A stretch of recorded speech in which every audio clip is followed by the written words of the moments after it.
नमस्कार दोस्तों, सेठ छाजूराम जी की बातों में आपका स्वागत है। मैं हूं आपका दोस्त धर्मेंद्र कंवारी। दोस्तों, मेरे दादा चौधरी कुंदन लाल जी ने बचपन में मुझे बताया था कि दो आदमियों से जीवन में सलाह लेनी चाहिए। एक जिसने जीवन में बहुत सफलता हासिल की हो और दूसरा वो जिसने जीवन में बहुत बार असफलताएं हासिल की हो। पुलिस विभाग में उन्होंने करीबन 35 साल सेवाएं दी थी और उनके जिंदगी के काफी अनुभव थे। सेठ छाजूराम जी की बातें उन्होंने खूब सुनी थी, देखी थी। तब मुझे पता नहीं था कि जीवन में बड़े होकर मुझे ईश्वर सेठ छाजूराम जी की बातें आप तक पहुंचाने का माध्यम बनाएगा। कई सारे साथी कमेंट करके पूछते हैं कि भाई ये तो बताओ कि वो इतने अमीर कैसे बने। आज मेरी ये कोशिश रहेगी कि मैं इस सवाल का जवाब आपको दे सकूं। दोस्तों, आपने जीवन में यह जरूर सुना होगा कि अवसर एक बार हमारा दरवाजा जिंदगी में जरूर खटखटाता है। ये बात बिल्कुल सच है दोस्तों कि अवसर जीवन में हमारा दरवाजा जरूर खटखटाता है, लेकिन ये हमारे ऊपर है कि हम उस समय सोएं या उठकर उस अवसर को पहचानें और गले से लगा लें। व्यापार एक जोखिम का काम है दोस्तों। नौकरी वालों की दाल रोटी चलती है और यह जोखिम भरा काम सेठ छाजूराम ने तब किया था जब व्यापार में किसान समाज के लोग जाने की कल्पना भी नहीं कर सकते थे। उस समय तो उनके लिए व्यापार करना कितना कठिन रहा होगा, आप इसका अंदाजा लगा सकते हैं। लेकिन इसी दौरान एक अवसर उनके दरवाजे पर आ खड़ा हुआ और उन्होंने जीवन का सबसे बड़ा जोखिम लेते हुए दरवाजा खोलकर उस अवसर को गले लगा लिया। उनकी जगह कोई दूसरा होता तो यह काम कभी नहीं करता, लेकिन छाजूराम जी ने गरीबी देखी थी। वो गरीबी से डरते नहीं थे। आज यही जोखिम भरी कहानी मैं आपको सुनाऊंगा दोस्तों। और घर में अगर युवा साथी हैं, बच्चे हैं, तो उनको अपने पास बिठाकर ये वीडियो जरूर दिखाना, ताकि हो सकता है कि जीवन में एक बात उनका जीवन बदल दे। जिस समय छाजूराम जी कलकत्ता के व्यापार में अपनी जगह बनाने की कोशिश कर रहे थे, उस समय उनका मुकाबला बहुत बड़े बड़े धन्ना सेठों से था, जो कारोबार में एक नए खिलाड़ी को एंट्री नहीं होने देना चाहते थे। ईस्ट इंडिया कंपनी की स्थापना के उपरांत राजस्थान के मारवाड़ क्षेत्र से सबसे पहले गैर बंगाली व्यापारी कलकत्ता में पहुंचे थे। और उस समय के जो बंगाली व्यापारी थी, जो व्यापार में बहुत ज्यादा निपुण तो नहीं थे, लेकिन उनका कब्जा तो था और वो बाहरी व्यापारियों से जलन का भाव रखा करते थे। व्यापार और राजनीति में नए आदमी को स्थापित होने में शुरुआत में काफी दिक्कतों का सामना करना पड़ता है। छाजूराम जी धीरे धीरे करके जब व्यापार में अच्छे से स्थापित होते जा रहे थे, जो जो व्यापार में स्पर्धा बढ़ती जा रही थी, वैसे वैसे अन्य व्यापारियों में भी छाजूराम के प्रति जलन का भाव पैदा हो रहा था, जो स्वाभाविक है। उस समय छाजूराम कलकत्ता में एकमात्र व्यापारी ऐसे थे जो हरियाणा के एक छोटे से गांव से आए थे। किसान का बेटा था और जाट जाति में जन्म लेकर हल पकड़ने वालों ने जब कलम पकड़कर बही में एंट्री करने की, उस समय कोई सोचा भी नहीं करता था। उस समय जाट और व्यापार का आपस में कोई भी रिश्ता नहीं था, आज भी मजाक में कह देते हैं।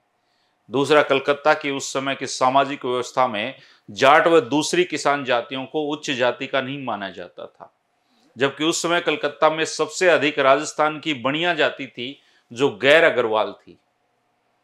भिवानी जिले में उस समय बनिया जाति के जो स्थापित व्यापारी थे वो अग्रवाल समाज से थे और छाजूराम जी से स्नेह का भाव रखते थे। जो नहीं रखता था वो कम से कम जलन का भाव नहीं रखा करता था।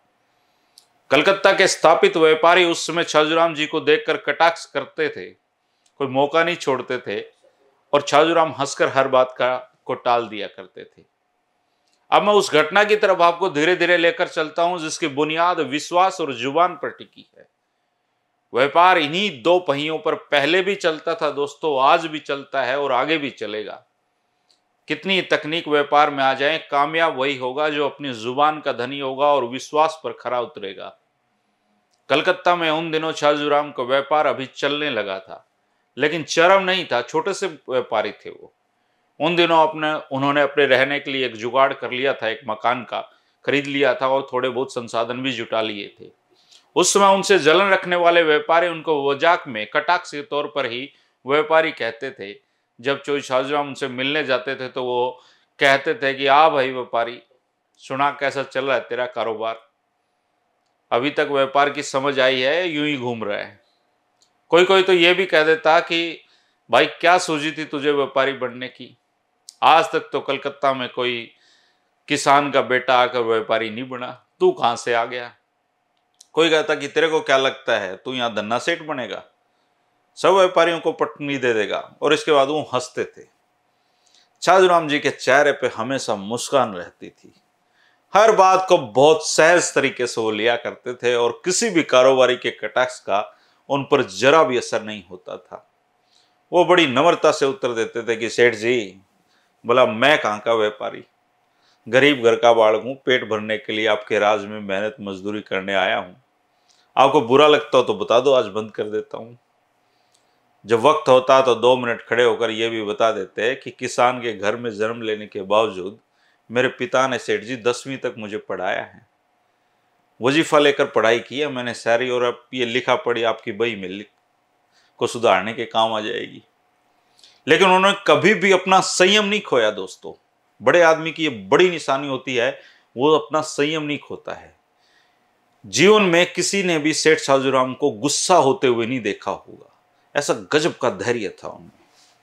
हाँ, किसी ने बहुत तीखी बात कर दी हो तो इतना कह दिया करते थे कि सेठ जी, क्या व्यापार करने का किसानों के बच्चों को अधिकार नहीं है?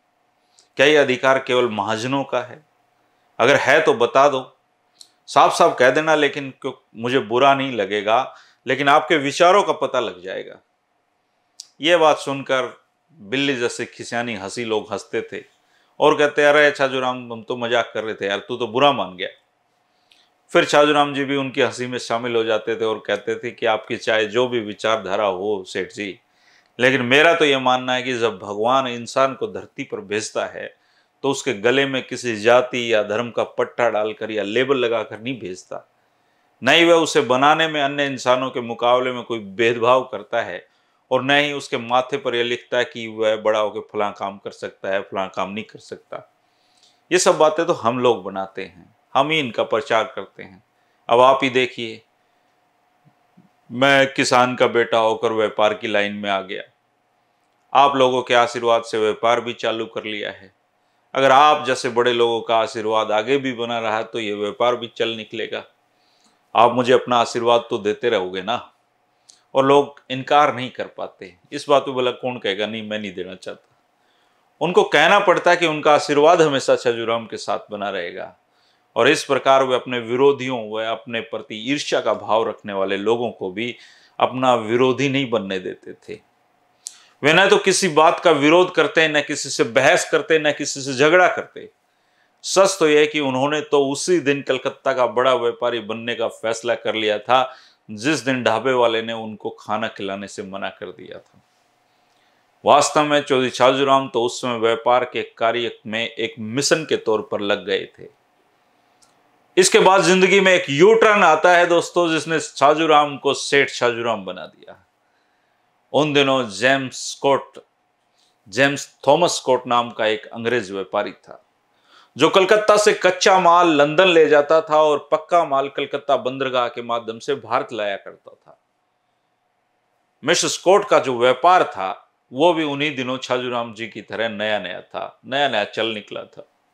एक बार कच्चा माल ले जाने के लिए उसे समुद्री जहाज में ज्यादा जगह मिल गई थी और उन्हें सोचा कि मैं यहां से ज्यादा कच्चा माल खरीद कर इस जहाज में ले जाऊं तो मुझे अच्छा खासा मुनाफा होगा। अब मिस्टर स्कॉट के सामने दिक्कत यह थी कि उसके पास माल का भुगतान करने के लिए रोकड़े नहीं थे, पैसे नहीं थे। इस पर उसने उधार लेने की सोची और कलकत्ता के कई व्यापारियों से उसने पैसे लेने की कोशिश की, लेकिन किसी व्यापारी ने उसे उधार में पैसा नहीं दिया। कारोबारियों को लगा कि पता नहीं नया नया काम है इसका, क्या पता डूब जाए। डूब गया तो उधार उल्टी आएगी नहीं। दूसरा अंग्रेज है, कहीं वहां जाकर वहीं रह गया तो क्या कर लेंगे इसका। जब स्कॉट साहब सबके दरवाजों से खाली हाथ लौटे तो उन्होंने एक कारोबारी के पास बैठकर कहा कि लाला जी, मैं आपसे उधार मांगने नहीं आया हूं, बस मुझे आप उस आदमी का नाम बता दो जो कलकत्ता में मुझ पर विश्वास करके मुझे उधार दे दे। अब वो कारोबारी भी गजब आदमी था। उन्हें सोचा कि यह अच्छा अवसर है छाजूराम को निपटाने का। उन्हें कहा कि भाई, यहां पर सबसे बढ़िया काम चलता है छाजूराम का और वो बहुत बढ़िया आदमी है, किसी को अपने दरवाजे से खाली हाथ नहीं लौटाता। कही तो यह बात उस सेठ ने मजाक में थी, और लेकिन स्कॉट महोदय जिसको जरूरत थी उन्होंने उसको सच मान लिया और जाकर छाजूराम जी का दरवाजा खटखटा दिया। हकीकत उस समय की यह थी कि चौधरी छाजूराम कोई कारोबारी नहीं थे बहुत बड़े, और वो उनके पास इतने पैसे भी नहीं थे किसी को उधार दे सकें। अंग्रेज व्यापारी स्कॉट पैसा उधार लेने के लिए चौधरी छाजूराम के पास पहुंचे और कहने लगे कि आप ही वो छाजूराम जी हैं ना, जिनके बारे में सारे व्यापारी कहते हैं कि आप सबसे बड़े व्यापारी हैं, दूसरों को उदारतापूर्वक उधार देते हैं। अगर आप वही छाजूराम हैं तो मैं आपसे उधार मांगने आया हूँ। मुझे यहाँ से कच्चा माल लेकर जाना है, उम्मीद है आप मुझे निराश नहीं करोगे। इसके बाद मिस्टर स्कॉट ने चौधरी छाजूराम को अपना परिचय दिया और बताया कि उसे कितने रुपयों की जरूरत है और कितने समय तक उधार में चाहिए। जब वह अंग्रेज चाय पी रहा था तो चौधरी छाजूराम समझ गए कि किसी ने उसके साथ ये भद्दा मजाक किया है, लेकिन ये अंग्रेज कारोबारी तो मेरे पे विश्वास करके मेरे घर आया है। किसी ने भी इसको उधार नहीं दी होगी, तभी तो मेरा पता बताया है। छाजूराम जी धारा प्रवाह अंग्रेजी बोलना जानते थे। उन्होंने अंग्रेजी में कहा, मिसेस स्कॉट, सच्चाई तो यह है कि इतना बड़ा मैं व्यापारी नहीं हूं जितना आपको लोगों ने बता दिया। यह सब यहाँ के लोगों का प्रेम और आशीर्वाद बोल रहा है। उन लोगों की यह अभिलाषा है कि मैं वास्तव में इतना बड़ा कारोबारी बन जाऊं। बहरहाल आप मेरे पास आए हैं तो मैं आपकी पूरी पूरी सहायता करूंगा। आप बस 2 दिन रुक जाइए, तीसरे दिन आकर आप अपना पैसा ले जाइए। यह सुनकर अंग्रेज व्यापारी के चेहरे पर रौनक आ गई। भूखे को क्या चाहिए दोस्तों, 2 रोटी। धन्यवाद करते हुए छाजूराम जी का चला गया। अब वो तो चला गया, लेकिन छाजूराम जी की नींद उड़ गई। रात को बिस्तर पर करवट बदलते हुए अपनी नकदी का हिसाब किताब लगाते रहे। एक तो पैसे कम पड़ रहे थे और दूसरा उनके डूबने का खतरा था। कम पैसों को पूरा करने का एक ही उपाय था कि यह घर बेच दिया जाए जो कलकत्ता में खरीदा है। और जहां तक डूबने की बात है तो कौन सी यहां जागीरदारी लेकर आया था जो डूब जाएगी तो रोऊंगा, फिर खड़ी कर लेंगे। दुनिया जुबान और विश्वास पर चलती है और मेरा दिल कह रहा है कि ये आदमी धोखा नहीं देगा, इसलिए मैं इसको उधार दूंगा। ये फैसला करके वो फिर आराम से सोए। इसी बीच चौधरी छाजूराम ने अपनी सारी नकदी इकट्ठा की और अपने मकान को बेचकर पैसे इकट्ठा कर लिए। और जब तीसरे दिन अंग्रेज व्यापारी उनके घर पहुंचा तो उन्होंने उसको बैठाते हुए नकदी की पोटली उसके हाथ में थमा दी। अंग्रेज व्यापारी ने चौधरी छाजूराम को बहुत धन्यवाद किया और कहा कि लाइए सेठ जी, मैं उधार के कागजों पर साइन कर देता हूँ। मैं 2 महीने बाद आऊंगा और आपका ये सारा उधार चुकता कर दूंगा। यह सुनकर चौधरी छाजूराम ने बड़ी विनम्रता के साथ कहा कि, और उसके दोनों हाथ अपने हाथ में ले लिए और उसकी आंखों में आंख डालते हुए कहा कि देखिए मिस्टर स्कॉट, मैंने आपको अपना व्यापारी भाई समझते हुए पूरे विश्वास के साथ ये रुपये आपको दिया है। मेरे रुपए से आपका काम चल जाए और आपको लाभ मिले, इसी कामना के साथ मैं अपनी तमाम पूंजी आपको दे रहा हूं। इसमें कोई लिखा पढ़ी की जरूरत नहीं है। हम व्यापारी होने के नाते आपस में भाई हैं और ये समझ लेना कि भारत में आपका एक भाई बैठा है जिसने उधार दे दी। अंग्रेज व्यापारी ये सुनकर भावुक हो गया, क्योंकि उनके देश में इस तरह के रिश्तों का तब भी कोई मूल्य नहीं था और आज भी कोई नहीं है। वहां तो बाप बड़ा ना भैया, सबसे बड़ा रुपया होता है। स्कॉट की आंखों में आंसू आ गए और कहा कि मैं पूरे कलकत्ता में भटका हूं, आपके जितना अच्छा व्यक्ति मुझे जीवन में नहीं मिला। आपने मुझे भाई कहा है तो याद रखना, मैं हमेशा आपका भाई बनकर रहूंगा। मेरा भारत में कोई भाई है तो याद रखना कि लंदन में भी आपका एक भाई है। अच्छा, विदा लेता हूं और 2 महीने बाद मिलेंगे। वो तो चला गया, लेकिन जब कलकत्ता के व्यापारियों को पता चला कि चौधरी छाजूराम ने अंग्रेज को मोटी उधार दे दी है और अपना मकान भी बेच दिया है, तो फिर चौधरी साहब की खूब खिल्ली उड़ी। सबने सोचा कि बकरा तो कट गया। इसके बाद 2 महीने तक चौधरी साहब जहां भी जाते वो उनसे कहते कि ये तुमने क्या कर दिया छाजूराम, आखिर कर दी ना जाटाली। भाई, मेरे व्यापार में भावनाएं नहीं चलती हैं, प्रैक्टिकल होना पड़ता है। व्यापार भावनाओं से नहीं चला करता। वह अंग्रेज व्यापारी तुम्हें लूट कर जा चुका है, तुम लुट चुके हो। तुम देख लेना, वह कभी लौट के नहीं आएगा। अपने पैसे को डूबा हुआ समझो। कोई कोई तो यह भी कह देता कि छाजूराम, गांव जाना है तो किराया मेरे से मांग ले जाना। छाजूराम जी जरा भी विचलित नहीं हुए। बिना किसी की बातों का जवाब वो आराम से अपनी धुन में लगे रहे और कह देते कि सेठ जी, जब कलकत्ता आया था तो कौन सा मेरे पास जागीरदारी थी। जो दिया इसी कलकत्ता ने दिया है, लेगा तो ये ले लेगा। अगर यही कलकत्ता मुझसे कुछ लेना चाहता है तो मुझे कोई परेशानी नहीं है। परमात्मा की जो मर्जी है उसमें मैं खुश हूं। ऊपर वाला मुझे काबिल बनाता जाए और मैं दूसरों की उम्मीदें पूरा करता रहूं, यही कामना मेरी है। हो सकता है व्यापार भावनाओं से न चलता हो, लेकिन व्यापार के लिए मैं अपने संस्कार, अपने आदर्श और अपनी भावनाओं को कैसे दांव पर लगा दूं। और रही जाट वाली बात, तो लाला जी जाट हूं तो जाट वाली बात ही करूंगा। इस तरह वो 2 महीने अपना टाइम काटते रहे। 2 महीने तक कलकत्ता में छाजूराम की खिल्ली उड़ती रही और 2 महीने देखते देखते बीत गए। दोस्तों, कोई बड़ा टाइम थोड़ी होता है। विश्वास में बड़ी ताकत होती है। किसी का किया भला कभी बेकार नहीं जाता। वो अंग्रेज व्यापारी न केवल लौटा बल्कि समय पर लौटा और पूरी रकम के साथ लौटा। आते ही वह चौधरी छाजूराम के गले मिला और खूब आभार जताते हुए उसको रकम वापस कर दी। उन्हें छाजूराम को बिग ब्रदर कहते हुए संबोधित किया और फिर पूरी उम्र यही रिश्ता निभाया। अंग्रेज व्यापारी के लौटने की खबर ने चौधरी छाजूराम के आलोचकों के मुंह पर ताला जड़ दिया। उनके मुंह से कोई बोल नहीं फूटा, जबकि यही व्यापारी अब चौधरी छाजूराम की प्रशंसा कर रहे थे और कह रहे थे कि सच्चा व्यापारी वही होता है जो वक्त पड़ने पर दूसरे व्यापारी की मदद करे। मिस्टर स्कॉट ने चौधरी छाजूराम से कहा कि आपने मेरा विश्वास किया और मुझे अपना भाई कहा है। मैं ये कभी नहीं भूल सकता जीवन में कि मुझे तब उधार दिया जब इस कलकत्ता में कोई उधार नहीं दे रहा था। अब मुझे यह बताइए कि मैं आपके कारोबार को किस तरीके से बढ़ाने में मदद कर सकता हूं। छाजूराम जी ने कहा कि यह सब मैंने कुछ सहायता पाने की नीयत से नहीं किया है, लेकिन वो तो ठान चुका था कि इस बंदे की मदद करनी है। इसके बाद मदद करने की बारी मिस्टर स्कॉट की ही थी और उसने थोड़ी नहीं, छाजूराम जी की दिल खोलकर मदद की। सबसे पहले तो उसने चौधरी छाजूराम की साख को चारों ओर फैलाया। विदेशी कंपनियों से सिफारिश की कि सेठ छाजूराम कलकत्ता का सबसे बढ़िया और विश्वसनीय व्यापारी है। उन्होंने बहुत कुछ छाजूराम जी के लिए ऐसा किया जिसने छाजूराम जी को पटसन के व्यापार में बिल्कुल आसमान पर पहुंचा दिया। उसके बाद उनके माल का जबरदस्त निर्यात शुरू हो गया। इस अंग्रेज व्यापारी ने इंग्लैंड में पटसन से बनी बोरियों की खपत के लिए अनेक स्रोत पैदा करवाए और चौधरी छाजूराम को जूट किंग बनवाने और कहलाने में मिस्टर स्कॉट का अहम योगदान था। माना जाता है कि चौधरी छाजूराम के जूट किंग बनने में इस अंग्रेज व्यापारी का हाथ था। ये दोस्ती थी दोस्तों। इसके अतिरिक्त उन दिनों दोनों की जो मित्रता थी वो एक उदाहरण बन गई थी। उनका आपसी व्यवहार सगे भाइयों से कम नहीं था।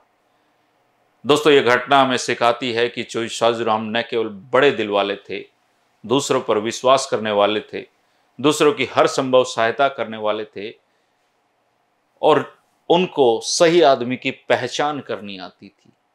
सबसे जरूरी था कि चौधरी छाजूराम उस अवसर को पहचान पाए जो दरवाजे पे खटखटाया था। अक्सर हम लोग जीवन में यही भूल करते हैं कि सही अवसर को नहीं पहचान पाते हैं, जोखिम नहीं लेना चाहते हैं हम जीवन में। आप दुनिया की किसी भी मैनेजमेंट की किताब को पढ़ लीजिए, मोटिवेशनल किताबों को पढ़ लीजिए, वीडियो देख लीजिए, कोई आपको जोखिम लेना नहीं सिखा सकता, कोई आपको विश्वास करना नहीं सिखा सकता। ये अनुभव से आते हैं दोस्तों, परिवार के संस्कारों से आते हैं। हमारे बाप दादा ने हमें जो सिखाया है, हमारे बाप दादा जैसा व्यवहार करते थे, हम भी जीवन में उसी तरीके से इंसान बनेंगे। इसलिए आजकल जब लोग कहते हैं, कुछ साथी कहते हैं कि मेरा बेटा मेरी बात नहीं मानता, तो मैं उससे हाथ जोड़ कहता हूं कि जरूर आपने भी अपने पिता की बात नहीं मानी होगी। दोस्तों, जिसके परिवार में अपने बुजुर्गों का सम्मान होता हो उसका बुढ़ापा सुरक्षित है। ये बात हमें बच्चों को बताने की, दिखाने की जरूरत है। आज मैं अपने बाप की सेवा करूंगा तो मेरी सेवा होगी। सेठ छाजूराम जी बड़े इसलिए बने क्योंकि उनके पिता में बड़प्पन के गुण थे, उन्होंने उनको दिए थे। दोस्तों, ये वीडियो बनाने का यही मकसद है कि हमारे जो पुरानी चीजें हैं, हमारे जो संस्कार हैं, वो हमारी पीढ़ी तक डिलीवर हों। हम नहीं बताएंगे तो कौन बताएगा। और परमात्मा ने मुझे ये अवसर दिया है। मुझे नहीं पता था बचपन में, जब सेठ छाजूराम जी की बातें अपने दादा से सुनता था, कि बड़ा होकर मैं उन्हीं पे वीडियो बनाऊंगा। मुझे नहीं पता था, लेकिन भगवान ने यह अवसर दिया है कि मैं सेठ छाजूराम जी के बारे में जानूं, आप तक वो बातें बताऊं। अब जिम्मेदारी आपकी है कि इन बातों को आप आगे डिलीवर करें। पता चलना चाहिए हमारी युवा पीढ़ी को कि जोखिम क्या होते हैं, विश्वास क्या होता है, दोस्ती क्या होती है, संस्कार क्या होते हैं। कल फिर मिलेंगे 3 बजे छाजूराम जी के वीडियो पर। जितने भी वीडियो बनेंगे दोस्तों, किसी साथी ने कहा कि भाई धर्मेंद्र चाहे वीडियो 10 नहीं 150 बन जाए पर बात पूरी बताना, तो अब लग गए हैं तो पूरी बात बता के उठेंगे। और ये वीडियो का सिलसिला दोस्तों चलता रहेगा। बहुत प्यार आप लोगों का मिल रहा है। 2-4 लोगों को शेयर जरूर किया कीजिए वीडियो, ताकि अच्छी बातें फैलती रहें दुनिया में। अच्छी बातें फैलेंगी तो अच्छे लोग भी बनेंगे। शुक्रिया, नमस्कार।